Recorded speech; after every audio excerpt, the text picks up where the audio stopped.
Good morning. It's Thursday. It's July the 2nd, and our reading is from Matthew 26:29.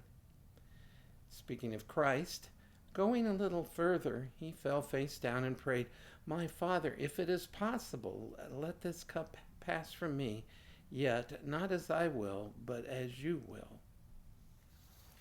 I think we can take two major truths from this verse. One, and this relates to things I've said just recently, when we ask in God's name, He will give us what we desire. And by that we mean when we desire God's will, He will carry it out. That's what Christ is doing here. He's asking, but He's asking with the desire of doing what the Father wants Him to do more than getting what He wants. So when He says ask in His name, that's what He means.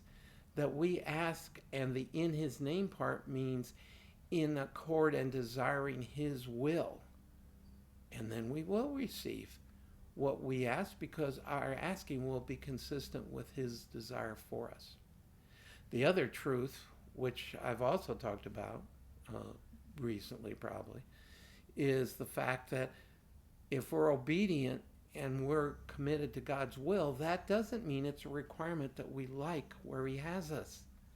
The whole point here was Christ was praying that He wanted out of the situation because He knew what was coming, but He wanted the Father's will more. So we can say to God, hey, if it's okay, I would just as soon get out of this mess. But I want what you want for my life more than I want out.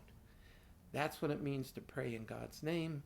And that's what it means that we aren't lacking in trust. We aren't lacking in faith when we don't like where God has us. It's reasonable.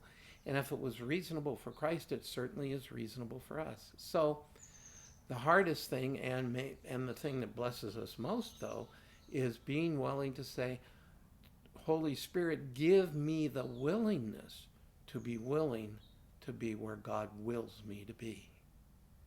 And if we do that, we'll have another blessed day. And I'll see you again next time.